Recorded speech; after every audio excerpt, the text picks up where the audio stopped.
Ladies and gentlemen, welcome to Slam City Wrestling SCW Homecoming Day 2 2026, being held by us, Slam City Wrestling, in front of 200 people. That's right, 5 more people showed up for Night 2. Mike and Cohen opened the show talking about how Homecoming Night 2 is stacked, and it is stacked, guys. A 62 overall rating. Mike clearly enjoyed having the freedom to go off script. The commentary was great, and the angle got the crowd hotter. So me and Cohen doing what we do, hyping up the crowd for Night 2 here at Homecoming. This is the start of Season 2. Alright, in an exceptional technical masterclass, La Hija de Guadalajara defeats Candice LeRae in 13-15 by pinfall with a one-winged angel. She makes defense number 13 of her women's championship, and as Cohen likes to tell me, you're going to keep pushing her because you thought she was someone she wasn't. Well, that's right. She's someone that I thought she wasn't. 44-70 for LeRae and Guadalajara. The Poison Pixie gimmick got a very good rating. The match suffered in the booking. There wasn't enough time for a slow build approach, so that's my fault. I thought 13 minutes was good enough time for a slow build. It was not, apparently, but a 59 out the gate for Candice LeRae and La Hija de Guadalajara. Candice LeRae will not be staying with the company. It was a one-night appearance, but nevertheless, La Hija de Guadalajara adds more, oomph to her championship reign. All right, next up, in an exceptional match, Atticus Cogar defeats AJ Gray in 7:37 with his headlock driver. It was designed to be chaotic and full of action, which it did. At the end, the crowd was very, very hot. 63-44 to 67 total overall, with Gray and Cogar putting up a 56 and 70 overall. It advanced with the segment. All right, next up. And about that, a superb wrestling and good heat. Fantasticos Chico Blancos defeated the 420 brothers in 12:35 when Fantastico pinned Quebec C with a CR2. Designed to revolve around a lot of high spots. Fantastico with head and shoulders. Scalabar was struggling to keep up. 41-61, 65-86 for Scalabar, Quebec C, Gringo Loco, and El Fantastico down the line. They got a tag team specialist bonus, but again, as we found out, Fantastico and Gringo had ridiculous chemistry together, which was a nice surprise.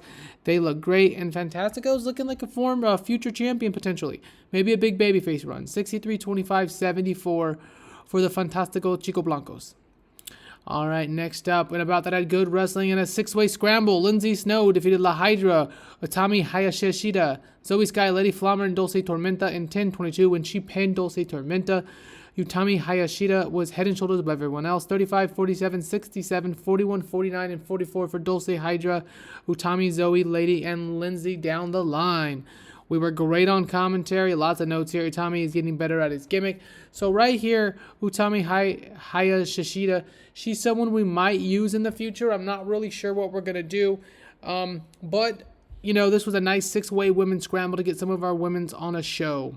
All right, next up, a hype package featuring one called Manders as we saw him defeat Matt Cardona previously. Manders didn't do well without a script, even with the pre-taping. All right, well, I guess we're going scripted next time for Manders. A 46 overall. The commentary gave it a boost. All right, next up, Joshua Bishop makes his debut by defeating Tom Lawler via submission. This is Tom Lawler's last appearance with the promotion for a while. 48 when the segment rating, 52 and 51. The intense icon gimmick has started to very good. Joshua Bishop reminds me a little bit of Sid Vicious, so we're going to lean into that a little bit. Commentary gave it a boost.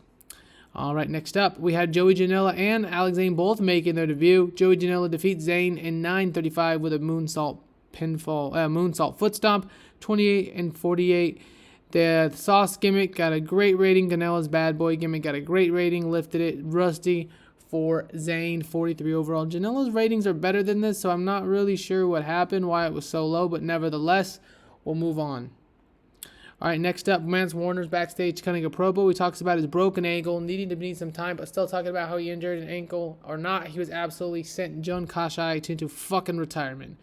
The Southern Psychopath vows to be back sooner and better than ever. Mance benefited from a hot new catchphrase. All right. Next up, in an exceptional match, the War Dogs, Mason, Coughlin, and Gotch defeat Ace Austin and Big and Bad, Sam Stackhouse, and Matt Tremont when Gotch pinned Ace Austin with a Blue Moon Driver, 63-38-72. 75, 54, 67, 57, 62, and 60 down the line for Austin, Stackhouse, Tremont, Gotch, Coughlin, and Mason. Stackhouse again was off his game, unfortunately. 72 overall segment rating as the War Dogs get the victory here tonight. And in the main event, in an exceptional match, and our best match of all time, Gabe Kidd defeats Matt Cardona in an ultra-violent death match, defeating the Deathmatch King in 14:03 by pinfall with a sick kick with interference from Charles Mason, Gotch, and Coughlin. Gabe Kidd makes defense number 5 of his SCW championship, 73-50 and 80 overall. The crowd was into it. Cardona and Gabe Kidd worked fantastically, and Kidd and Coughlin again have great chemistry. So I'm expecting our best show rating of all time here, and we got it. A 78 overall show rating. SCW is fucking on fire right now as we head into season 2. It took us a year to get going.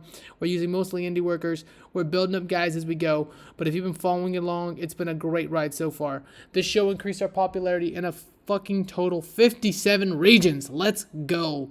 The show benefited from having a wide selection of angels. So this was it. SCW Homecoming Day 2 2026. We are officially in season 2 now, guys. Expect some new guys in, some new guys out, and continued build around the company's stars. And we're going to continue to bring in some pretty big indie names as we go along, as we develop some of the younger guys that we have brought on to start. So until next time, it is me wishing you a glorious rest of your day. Hey.